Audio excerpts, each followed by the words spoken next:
MotUS Edge, where we celebrate business, primarily youth sports facility management, leadership and motivation, co-hosted by Stacy Rowe, Cole Stott, and Casey Jones. We are here to fill your cup with knowledge, laughter, affirmations, and comfort knowing that you're not alone. You can and will succeed with the MotUS Edge. Hello and welcome to another episode of the MotUS Edge, where we talk about leadership, motivation, and all things cheer and dance business. I am Stacy Rowe, here today with my favorite co-host, Casey Jones, and our guest is Angelo D'Amico, President and CEO. He spent a decade helping leaders build high-performing organizations through strategy, culture, and principled leadership. And now he is in the manufacturing industry. So we are super excited to talk with him today about his experience in leadership and just give us some nuggets from outside of our world. So welcome, Angelo. We're excited to talk to you today. Yes, sir. Hi, Stacy and Casey. Good to see you both.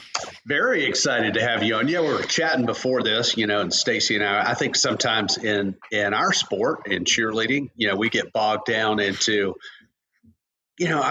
what we do is so different than everything else. But then Angelo made a statement that really hit home with me. The reality is it really doesn't matter what type of business we're in, what type of industry we're in. We're dealing with people. So, I look forward to diving into, how to deal with some folks and how to deal with leadership and different strategies with that. So, thanks for coming on this morning. And many of our listeners already know this, Angelo, but I have a special place in my heart for manufacturing because my family owned a sheet metal fabrication shop that I grew up in as a little girl. And that's all I knew my whole entire life was, that business. So I have a special place in my heart for manufacturing. Yeah. Well, maybe we're crossing in different directions because I've got a background in athletics. I used to run elite track when I was when I was younger. Nice. And so I have a peek into the world kind of firsthand and know how the work it takes and maybe not from a business perspective, but from the perspective of the athlete. So elite track when you were younger. So you're not running sprints anymore today? No, I think if I tried to do that, I would damage myself in ways that might last for a lot longer than the race. But yeah, there was a time when then that's what I did and gave me a lot of sense of purpose and identity for that period in my life. And it was great. I think that's awesome. I could never in all of the sports I played, and I loved sports. I played softball, I played basketball, I did cheerleading, dance. I love playing, just sports like backyard sports with the family, whatever. But running just for the sake of running, I could never, ever. I'm like, I run. If somebody had to be chasing you, right? Correct. I think, you know what? It's an interesting point because why would you ever choose to just run arbitrarily and put yourself through that? But I would say that for myself and probably other people who did that sport, that's not really how it happens. And I'm bringing that up because I did other sports, but when I was doing those other sports, the asset that I had that other people didn't have was that speed. And so that brought me from that to track. So it wasn't that I ever pointed my own kind of compass that way. It's that's kind of what drew me in because that was the thing that made me good at other sports. So I played, I was playing hockey, I was playing soccer, I was playing rugby. But in those other sports, I was just the fastest one. And I thought, well, where does being the fastest one matter? And so then I kind of went in that direction. I was kind of encouraged to go that direction and met some people and I just did well in track and field at a casual school level. And I thought, well, this, like anything, and you start to feel some identity and pride about some sort of skill you have, and you want to kind of maybe see that farther. And so that's kind of how it happened. But I understand you would never kind of look at running and say, that looks so good. I'd rather do that than be on a team. Yeah. Yeah. It's always been kind of my feeling on that. I did some running for a while and I wasn't very good at it. And I wasn't fast. I didn't fall into it from that direction, but I have fallen into a lot, especially later in life, after college and all that, fallen into several sports or activities where I really like the mental part of it. And for me, running, cycling, some of the endurance sports, I relate those to business, because if I can get up in the morning and go ride my bike 50 miles on a day that may be windy or cold or whatever, then when I start my job, then it's like, hey, I can look what I did this morning. I did this really hard thing to begin with.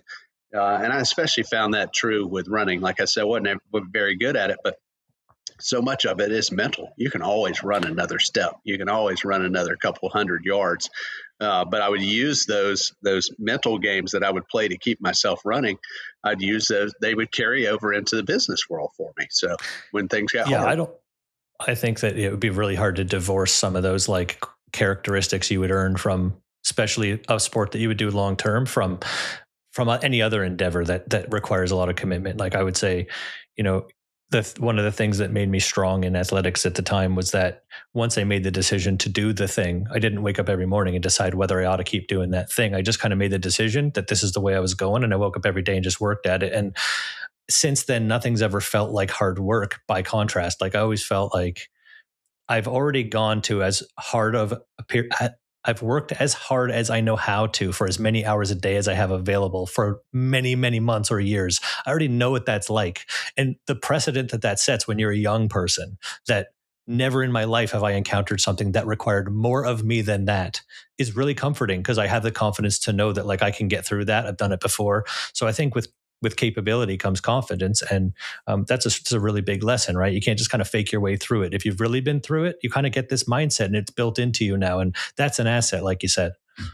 Yep, absolutely. Absolutely. It's just such a mental thing for me of, in our sport, in our industry, what we do, we're dealing with kids, we're dealing with parents, we have to make tough decisions. And sometimes, there are, and this kind of gets into our topics, sometimes those decisions, like, man, I'm making a decision on what a child is going to do, but that also has to work within my business parameters and what we're doing there.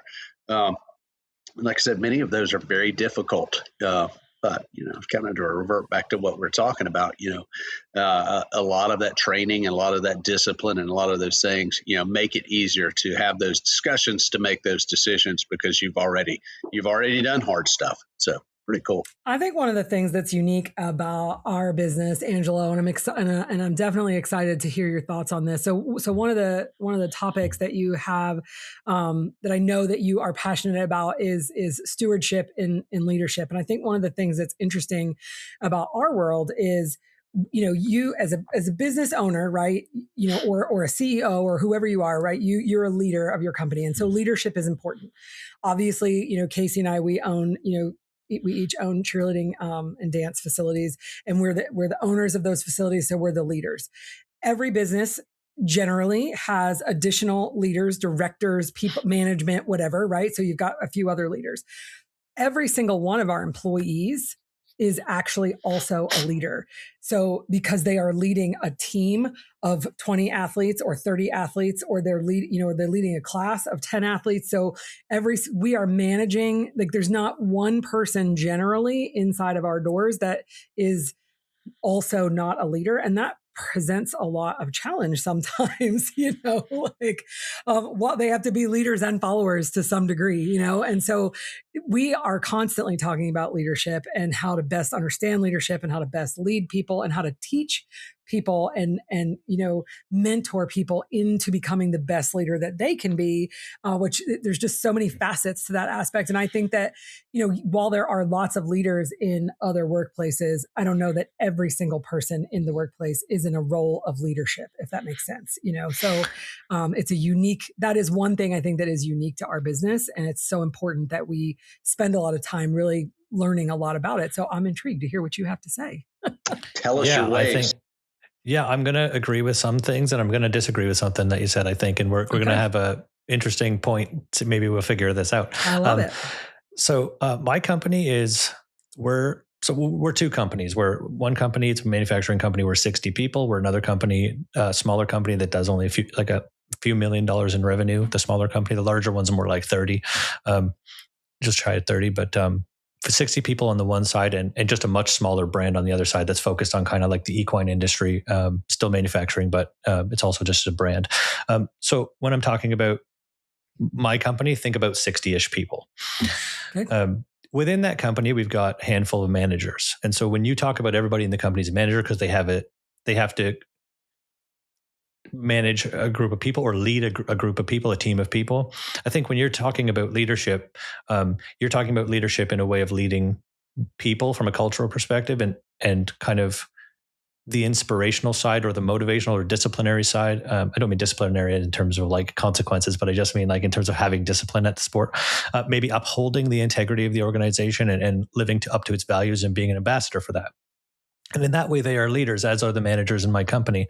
But what I wanted to challenge was that I don't think everybody has the same orienting responsibility that you as the leader has. You know, you're kind of saying this is how the company fits into the world. I'm not sure everybody has that say, because how could all the managers have a say, or all the other people have a say in that, or at least be the final decision maker on that? They might contribute to your decision. Unfortunately, we're not going to have an argument, because I actually agree with you. Yeah. But that wasn't my intention. I just meant that they have to, you have employees. A lot of times you have employees, and then you have your leadership team, your management or whatever. Right, all of our employees are a leader in some way, shape, or form. However, understand. They do need to be, bought into the culture, and we at the top are the ones that are kind of setting all of those things. But I mean, Casey, you could speak to this some too. I think your coaches have a fair amount of freedom to lead their teams, and sometimes they can stray off, maybe I don't want to throw your coaches under the bus. That's not what I mean, but sometimes they can stray off the beaten path because they are kind of beating their own drum, right? And you're like, hey, we need to come on back over here now. Yeah, I mean, that's the thing. Angelo, you described, and from within our organization, there is a culture. There are some core values. There's some things that we're trying to achieve, and we're in the kid business. So it's really, really important that we are taking care of these children. That's our number one. But within our organization, we've got a ton of coaches. I mean, close to 100 at this point. Out of one facility, and then several other facilities. So those numbers range into the multi-hundreds of coaches. And one thing our organization prides itself on is allowing those coaches to coach with autonomy, that they can go in, and because we have failed in the past where we have like, hey, this is a great coach. Everybody coached just like them. And that we found failure in that. So to Stacy's point, we are really allowing these coaches to do it in their own way. But to your point, Angelo, they've got to do it within their own way. But ultimately, we want to put the kids first and making those decisions based on the kids first. So yeah, you're the keeper of the kind of the lens that says whether things are going off the rails. On the other hand, of course, I think I can identify, or I can appreciate the idea that people have to do things their way. Like that's very true, I think, in all businesses. And I think if I'm linking that into stewardship, I think a couple of things. So on one hand, we have to recognize that like businesses are a thing. An organization is something that can cause people to or not to flourish or not to thrive as people.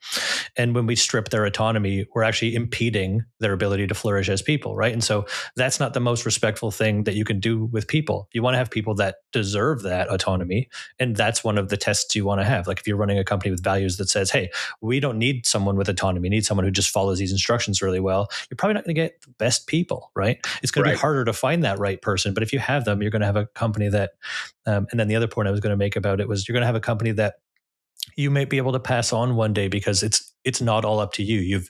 You've distributed those values and you've distributed those responsibilities. And I think that I see that problem a lot. So I think you mentioned in the intro that I spent a decade helping other organizations. And so prior to what I'm doing now, I was like a business consultant. And one thing that's obvious to me is that every organization has their things that they consider normal, but what they don't realize, especially if they've been doing it in the same organization for a long time, is that there is no one normal. There's a whole bunch of different companies that all call what they do normal and all think that the constraints that apply to them are very unique.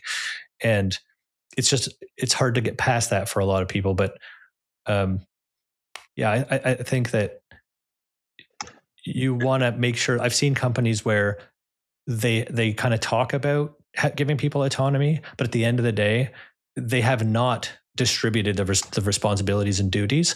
And the problem with that, when it comes to what I'm talking about, stewardship, it's very hard for that to continue beyond that person who has all of the responsibility and duty. Like I've seen so many people who want to, have a succession plan. They want to get out from under this business. They've been doing it a long time. They really deserve one day to retire or to take a step back, but they're spinning every plate, and they really believe that they're the only one who can spin all those plates. And there's a development issue there. And there's, I think, a short-sighted optimization issue there where no one can do all these things as well as I can right now.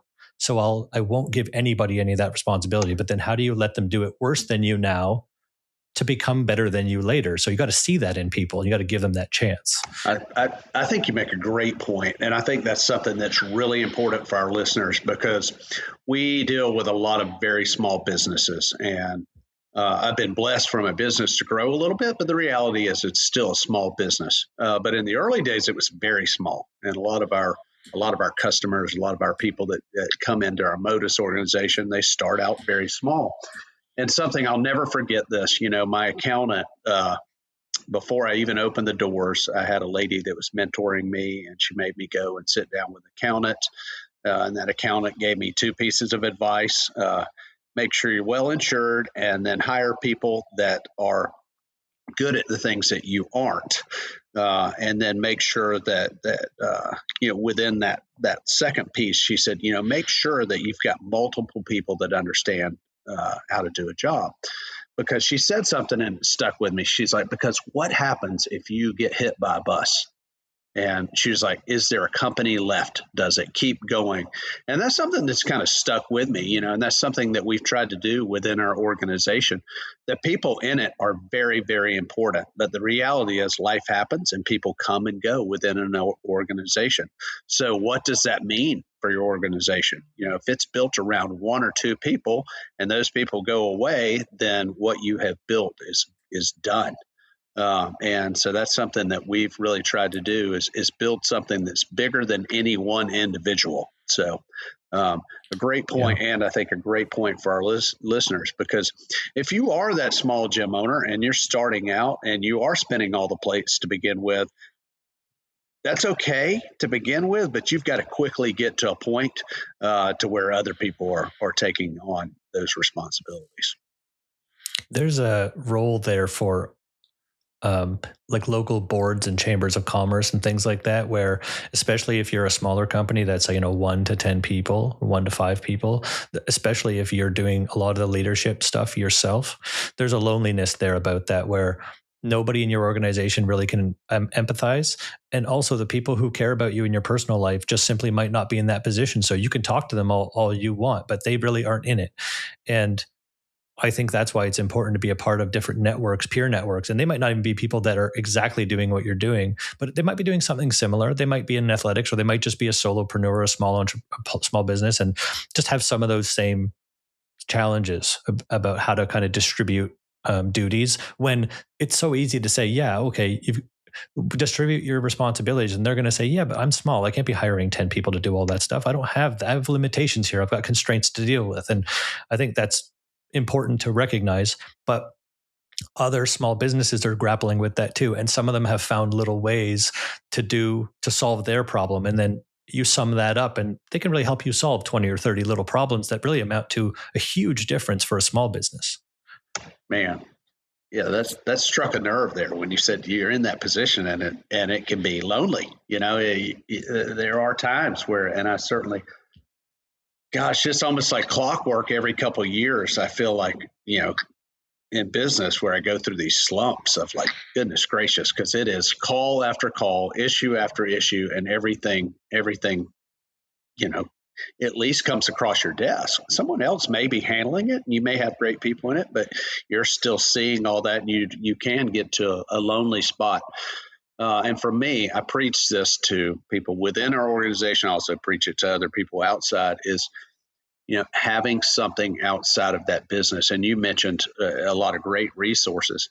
For me, it's been simple, a very simple thing of having friends outside of my day-to-day job, having people in my life that have nothing to do with cheerleading, and also that aren't direct family members, that I can go and that I can, share my, maybe just vent to, or just have someone listen. So I think you make a great point there about I think one of the hardest things too, and I think this is kind of what you're implying, but it's just, like as the leader, right, you have to always kind of put on that good face and I have all the answers. And even though the building's burning down around me, it's going to be okay. Like we're going to figure it out, and everybody's looking to you, right, to kind of solve all the problems and be the hero and not just the problems at the, with the business, but their personal problems and the families that come to the gym a lot of times I feel like are looking for, everybody thinks you have the answers and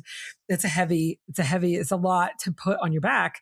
And so it is helpful when you have a place to go and just kind of, because we're human. I mean, I don't know about you, Casey, but I certainly don't have all the answers. And there's some times where it overwhelms me and I need to go take a minute and take a breath or, go outside and walk and get some fresh air and just be like, I just need to clear my thoughts for 10 minutes and nobody talk to me. You know what I mean? Because I have to sort through like what I'm going to do next.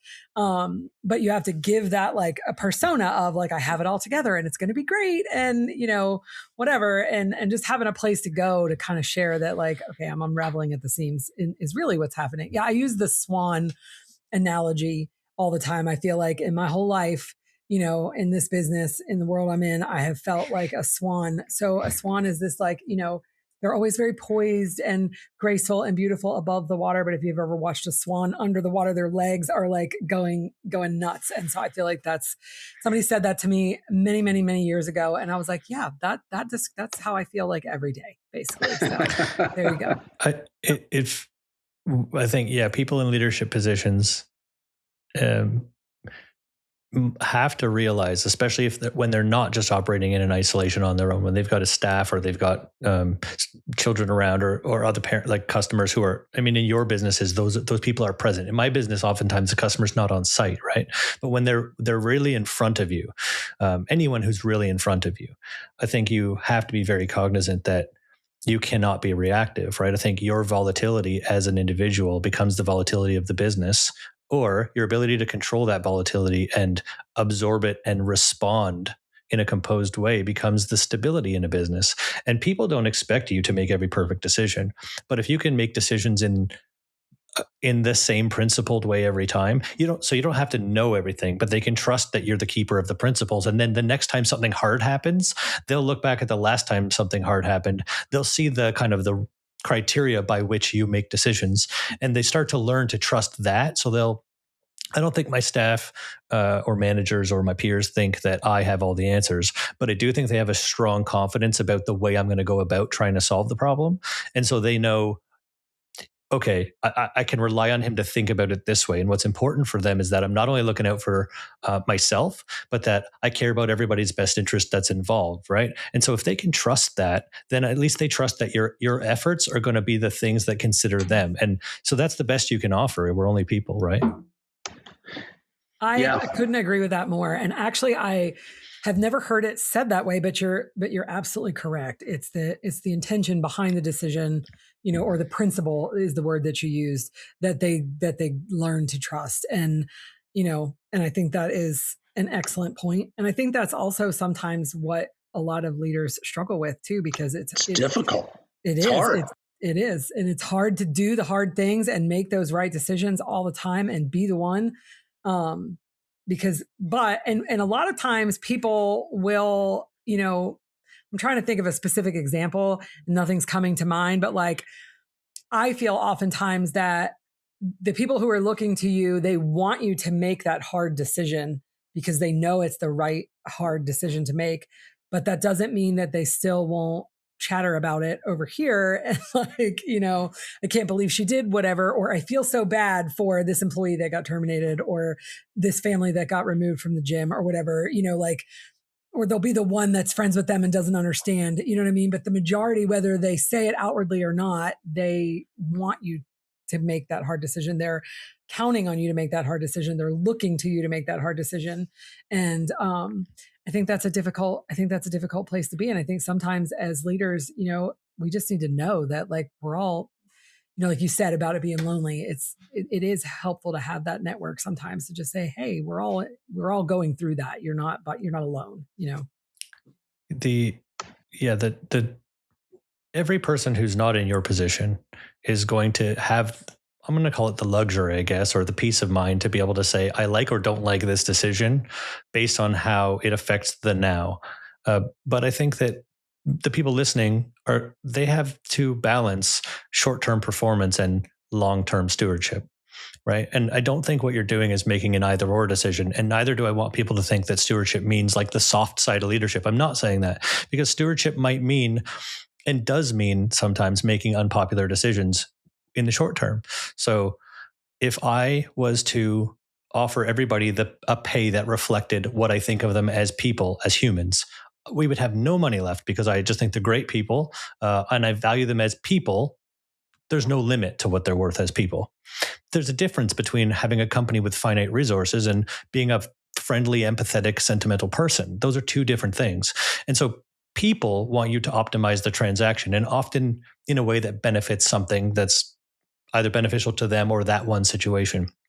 Your responsibility as a leader is to think about short-term performance and short-term satisfaction and those things, but counterbalance that with the stewardship aspect. So how does this affect our ability to offer stability to the collective over time and protect what this whole thing is doing in the long run, and what it would be worth to pass on to somebody? Like, I think it's a really humble thing to do, to say, this is bigger than me. So I don't get to make decisions that just favor me or just favor any individual. And I think being just compassionate on an individual basis in the short term can be damaging. I think making decisions that can maximize this quarter's profit at the expense of the integrity or the belief that people have in what you're doing is harmful. So I think that leaders just have to balance those things. That's our job.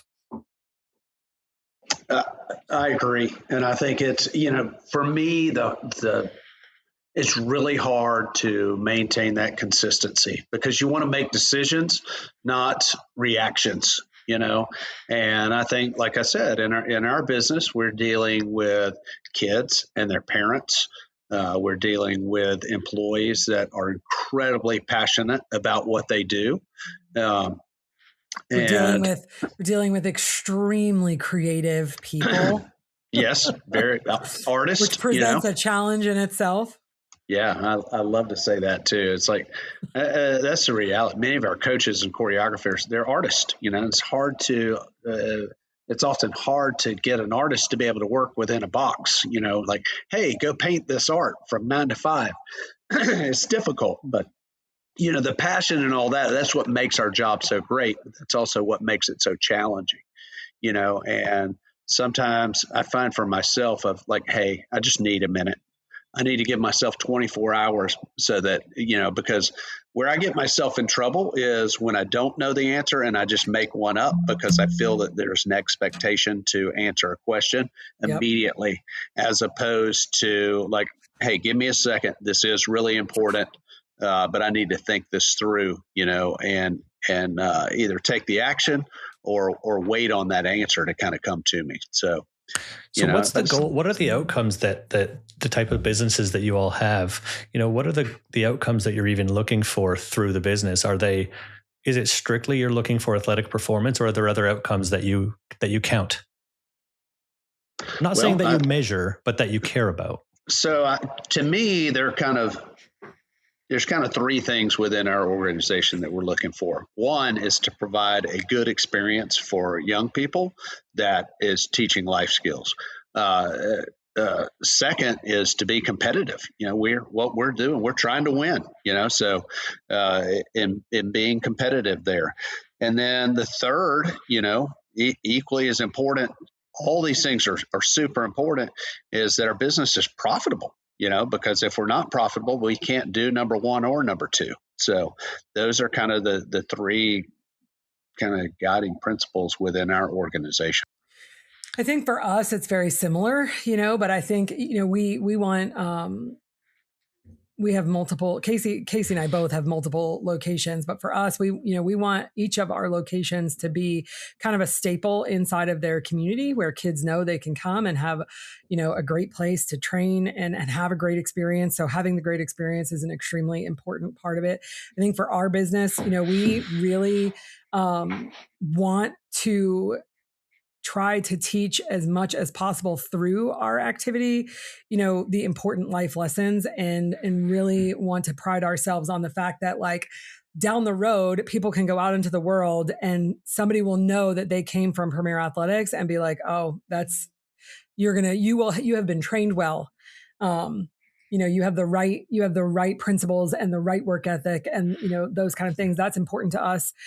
We also want to be competitive, but not, it's a weird, how do I say this? Because Casey owns a gym that is literally like one of the best in the entire country. So when he says he wants to be competitive, he means like we are going to take 50 teams and we are going to win every single division, which is, in my opinion, highly competitive, right? We want to be competitive. I would love to be that competitive, but we are not that competitive. But to say we're not trying to be competitive is crazy too, because that's not the case. Like we want to do a good job and we want our kids to be the best that they can be. But there's also different factors too. Like our gyms are in different markets in the country and we just don't have as many, our population is smaller. And so we're not going to have the amount of kids to pull from to create that kind of team, but we expect our coaches to do a good job and to make sure that our athletes are trained well and they're giving them the best chance to succeed and be competitive. So that's so it's very similar, but a little bit different to some degree, I feel like. Yeah. And I think like we would all maybe agree that the profit performance at the foundation of that model, or it's a reflection of how that model works or doesn't work in the end, is kind of the balance of like, how did it turn out in terms of its financial stability? I mean, those skills that it takes to do that are prerequisite to being a business that has any staying power. But obviously we would all agree that it falls short of being like the whole thing, right? And to your point, like I think Casey, you said experience and performance were the other two things, right? Like profit, experience, and performance. So you got to be profitable because it's required. It's a prerequisite. But yeah, I think I didn't say that not because I don't want to be profitable, but just because, I mean, to me, if you're going to be in business for profit, it's just part of being in. It is. I mean, it seems like a no-brainer, but to be honest with you, so many people in our industry, they get into it due to passion. And I used to refer to it as passion work, and that's where, you said something a minute ago, Angelo. You're like, if I paid people based off of what I think of them as a person, the number's astronomical versus, we deal with much of the same thing. There's the employee side, but it's also like placing the kids on a team. So, an average gym, let's say they have 150 kids. Well, if they place the kids on the team based off of just their person, man, I love this kid. I love their family. They're a great person. I do this, but you don't recognize their athletic ability and you put them on the team because you really like them, then you're not necessarily going to be successful. It's the same thing with the coaches and the employees or just what you talked about of people working. If I just place them, if I just pay them based off of what I think as a person, our company only has a finite amount of resources. So that's the challenging part, I think, in company. I think that's the challenging part in sport of, okay, what's reasonable? What are we trying to do here? And have you laid out those parameters within, within your company when people come in? That's a thing Stacy talked about. We are blessed to have a very competitive gym. But that's something we started with. We told people up front, listen, we're doing this with the goal of being first or second anywhere we go in the country. So when people come in and they sign up, hopefully they've read it and understand what they're signing up for. So, but like I said, it's a challenge because they're people and they're kids and you build relationships with them. And oftentimes what they want or what they feel that they deserve doesn't necessarily match what you can offer or should offer. Yeah, the point I was going to make was about the interdependence. So if we all as companies, I think we can all say that we agree on these three things. We all want to be profitable and stable financially. We all want to offer a good experience to whoever the parties are that are involved. And we all want to achieve performance by whatever measure performance applies to our, that's kind of a universal set of things that we could all say, like we can translate that into our own world, right? So the point I was going to make was that, when you know what kind of performance level you're aiming for. And I don't think that everybody needs to be the high, like not everybody needs to be for the elite highest of the high. There's Correct. reasons why there are rungs. People have to move through the ranks, and they need people to support them along the way. Like that's valuable at every step. But I think when we know that we believe in a certain kind of performance, that's our role to support. And when we really strongly think that there's a type of experience that we believe in offering, that's maybe our differentiator as well.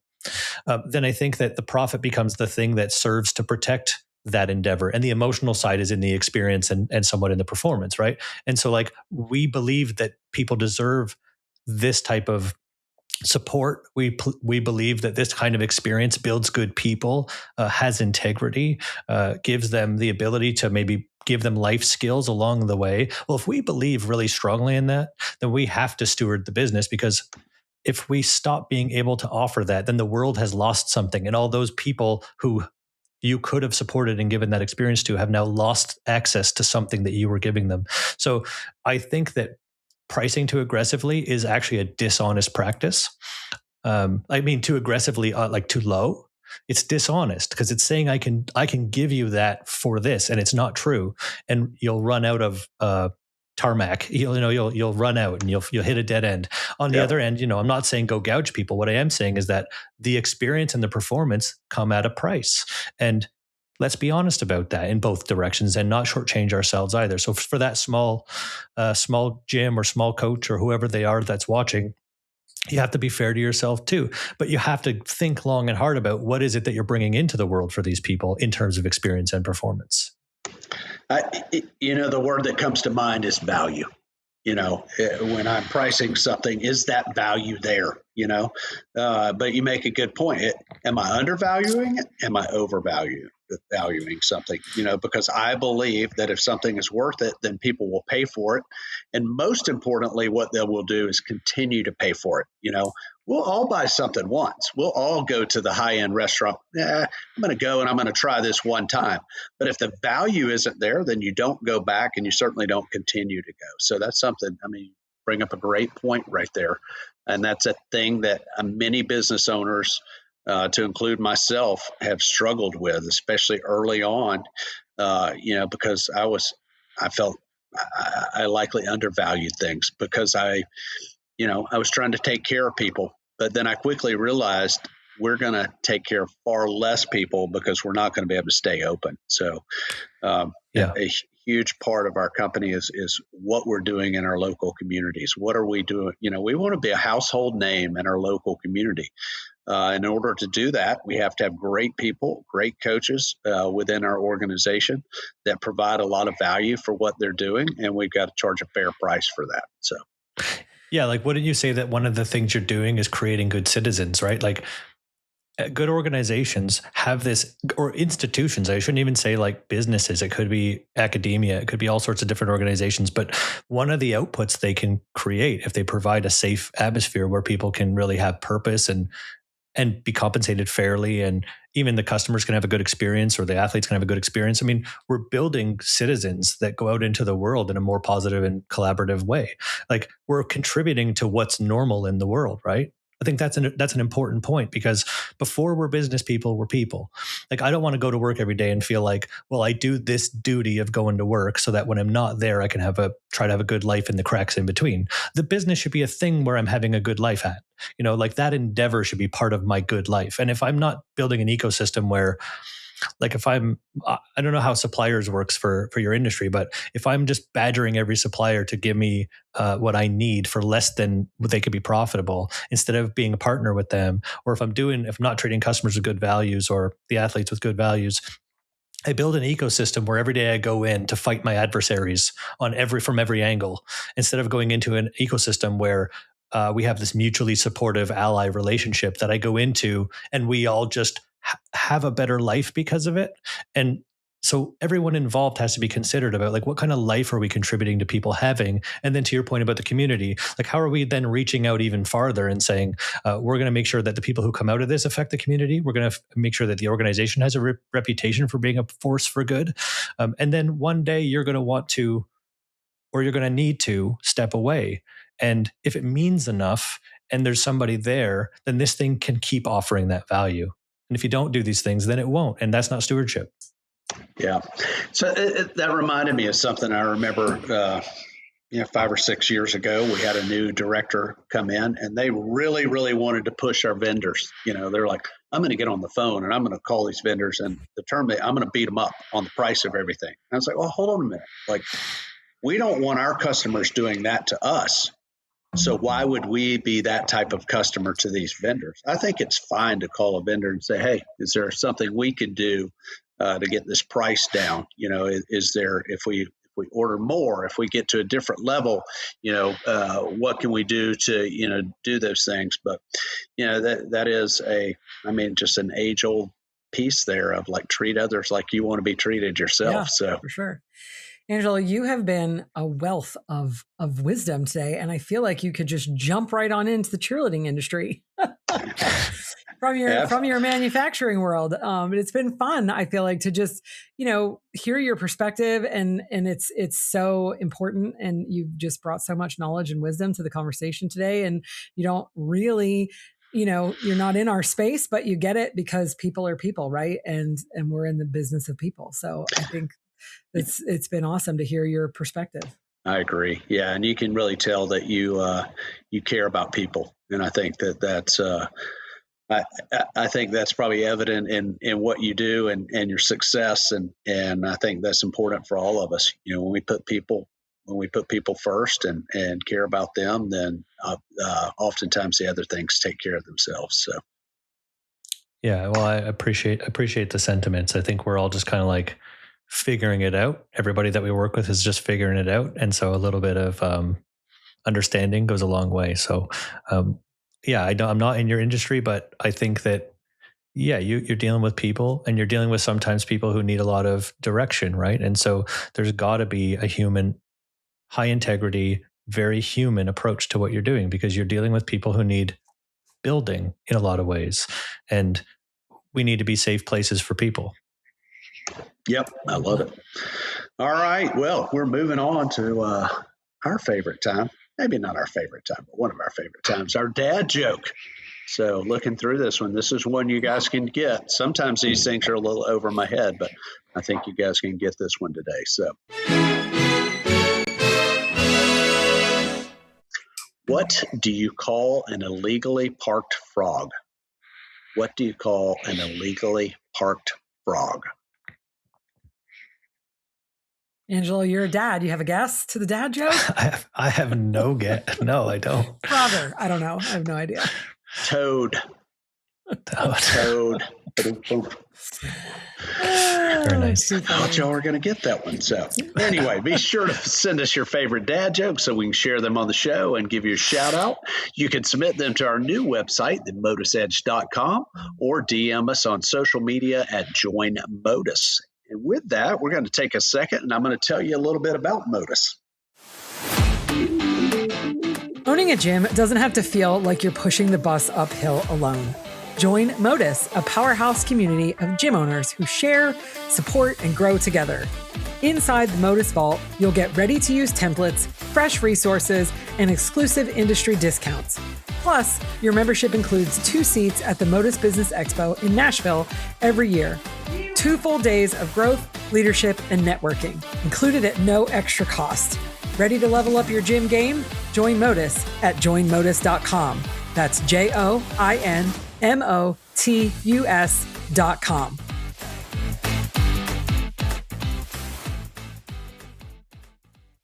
All right, it's time to move on to rapid fire questions, or as Stacy says, not so rapid fire, because Casey can't shut up and got to talk about each one afterwards. But anyway, we'll see. Angelo, we're going to throw some questions at you right quick. So what is your favorite go-to coffee order? Coffee? I just do a coffee with 2 milk, no sugar. I'm just black coffee, hot black coffee, the hotter you can get it. So there you go. Stace, I know what yours is. You don't drink coffee, but a nice tea for you. I don't drink coffee anymore. But when I did drink coffee, I baked a cake in it. Lots of sugar, lots of cream. Some caramel, maybe. Mm-hmm. I'll make a plug for the brand of mug that I have. This is not a paid sponsorship. I've got I've got a mug called an Ember mug, which you could find online. And it's got like a coaster that charges the heating element that's built into the bottom of the mug. And for those people who are listening, who are busy, who pour their coffee and it takes them a couple hours to really drink it, or maybe you pour the coffee and then you get into a half an hour conversation. You don't even start drinking it for the first 30 or 40 minutes. It's about an hour at whatever temperature you have chosen on the app for it to hold your coffee at or your tea. Oh, that's very interesting. We may need to look into that. So there we go. Look at that. I drink mine too fast. We're going to add that to the show notes. You said Ember, EMBER. Okay. Yeah, it's a really good gift idea, right? Like who buys himself a mug like that? But if you know someone who drinks coffee and who's busy, it's a great gift. I got it. We're going to add it. We're going to add it to the show notes. So if you want your Ember mug, it'll be in the show notes. There you go. All right, moving on. What's your favorite pizza topping? Ooh, my most interesting pizza topping that I always get is anchovies. Really?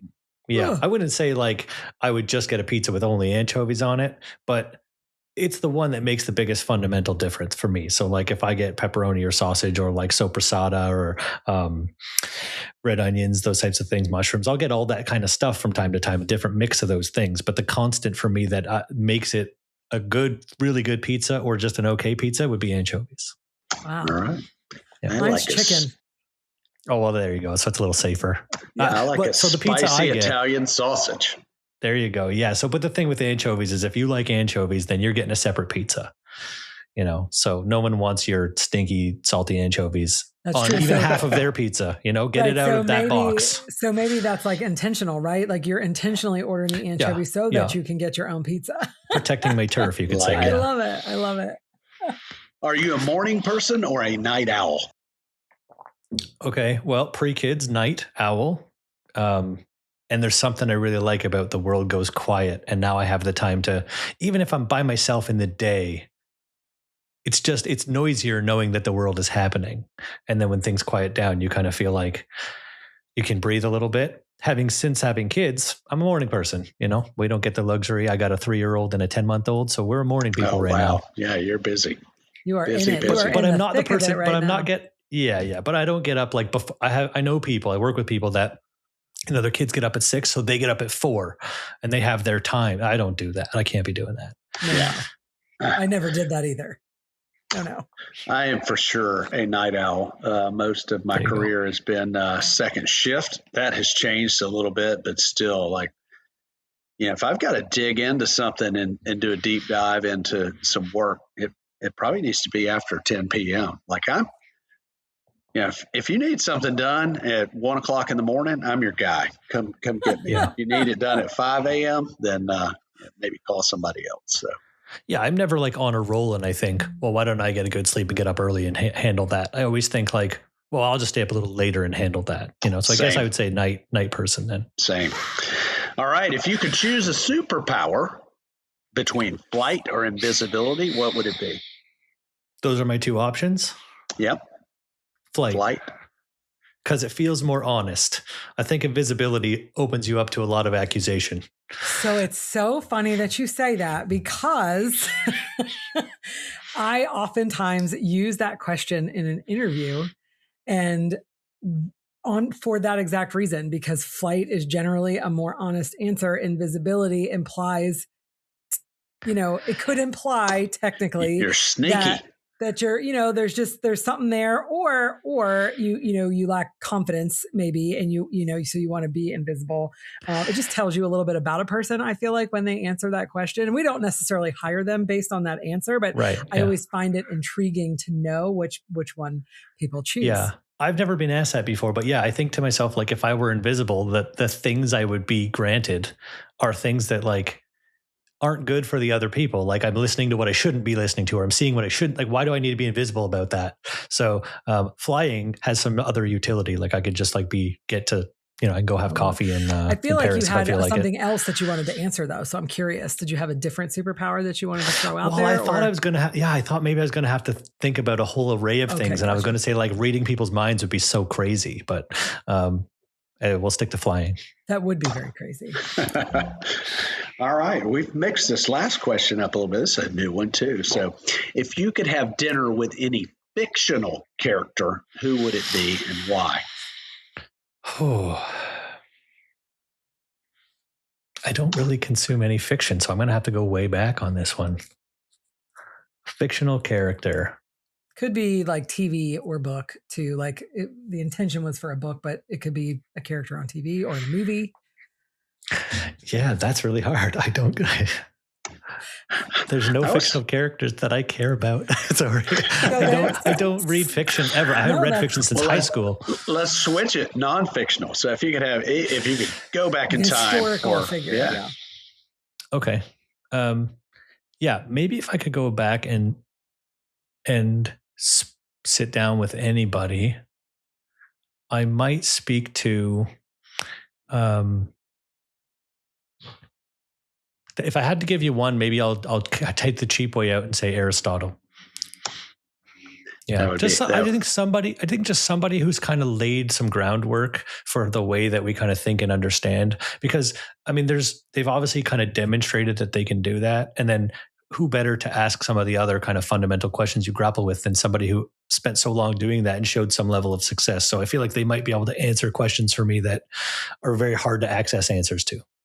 I like that. And first person, that's a new one for us. So I do like that. Yeah. All right. Well, we have a question from one of our listeners that you might have a fabulous answer for. So what has your years of experience taught you about people that business owners still overlook today, do you think? They like you more if you're less perfect.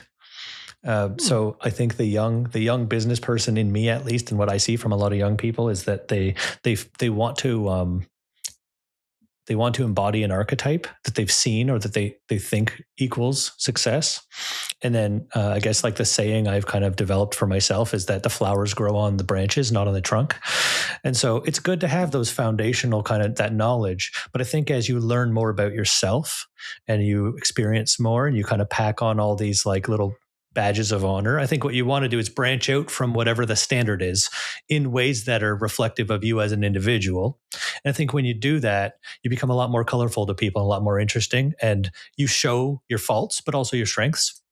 And people really love that vulnerability and really appreciate the strengths when you have them. So when you stick to that like core trunk of like an archetype, I think it's safe in that you don't show your weaknesses, but it's so limiting in that you never really explore your really unique individuality, and you never let anybody else see that either. So I didn't know that when I started. I would say that's probably, I really like that. And I think that's probably very hard for a lot of people to do, myself included. I agree. And I think vulnerability is important. That's something I recognize I'm drawn to in leaders, when I see that they're not perfect. I think early on I showed a lot of my vulnerability, but I didn't necessarily do it for the right reasons. I often did it because of, hey, this is bothering me. Let me give it to you a little bit. You take some of my, whatever it is, some of my guilt, some of my anger, some of you deal with it.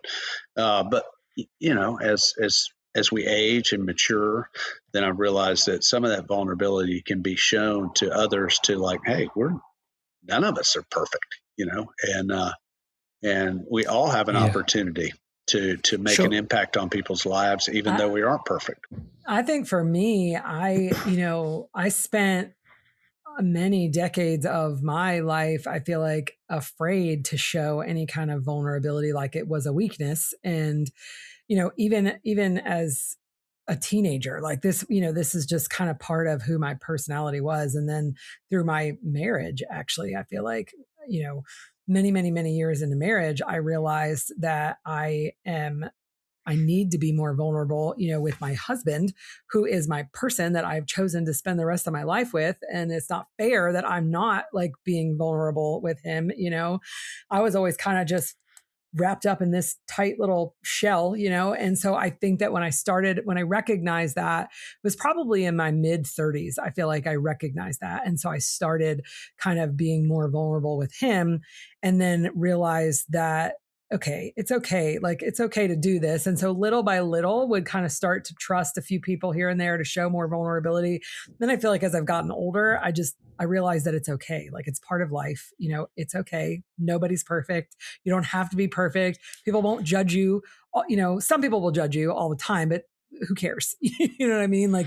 So I don't, that was just, I think, kind of part of who I was. And I had to learn and kind of work my way through that. And it really started with my husband and realizing that I wasn't even vulnerable in my own marriage. If I couldn't be vulnerable there, everybody else was screwed. And it kind of, what we think is a projection of this strength that we're not vulnerable. Other people look at that and they see insecurity from you, right? And they see this wall that either you're not secure or potentially you are just so unapproachable or egotistical that they can't speak to you. And those don't get you good outcomes, especially when you're talking about so now you're a business person.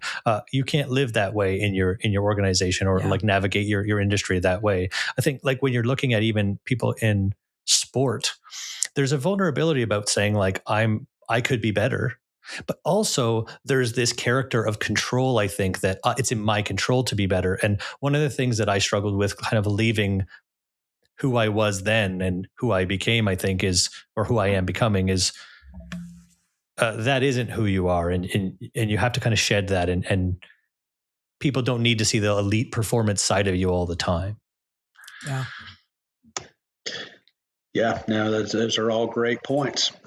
I think for me, it was an unapproachability for sure. It's people felt like I was unapproachable. And I definitely always, I feel strive to learn, grow, I had no problem admitting what I didn't know and wanting to learn more and that kind of thing. But just, really allowing yourself to just kind of have those vulnerable, moments. It was definitely a learning curve. I have too many of them now. No.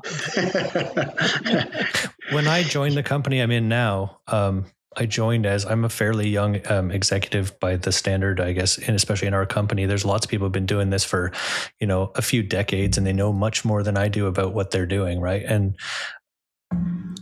speaking about just not being able to say you don't know everything and being vulnerable, if I had to come in and said, here's my title, therefore, here, listen to me now. I'm going to give you all the direction and you're going to, just trust that I know better than you. That would be crazy. And people would have no respect for that. Right. But if you have to have the humility to say all this stuff, you don't need my direction, but what I can offer you is some support. And so can you tell me with your expertise what it is that you need support about? And I'll help try to affect the system in a way that helps you kind of do those things you already know are the right things to do. You don't have to be the know-it-all, but you do have to harness other people's knowledge and be the supporter of those. And that's what it is to be principled, I think, in your approach as a leader. So we actually guide people now, even the leaders that we bring into the organization, example, we just hired someone and they are clearly have the experience to be a director and be a leader, but we're hey, we want you to come into our organization the first year and focus on learning what we're about. And then the second year is when we want you to start to add your pieces, so come in and learn our way year one, and then year two, that's when we're going to lean on you to, share your expertise with us.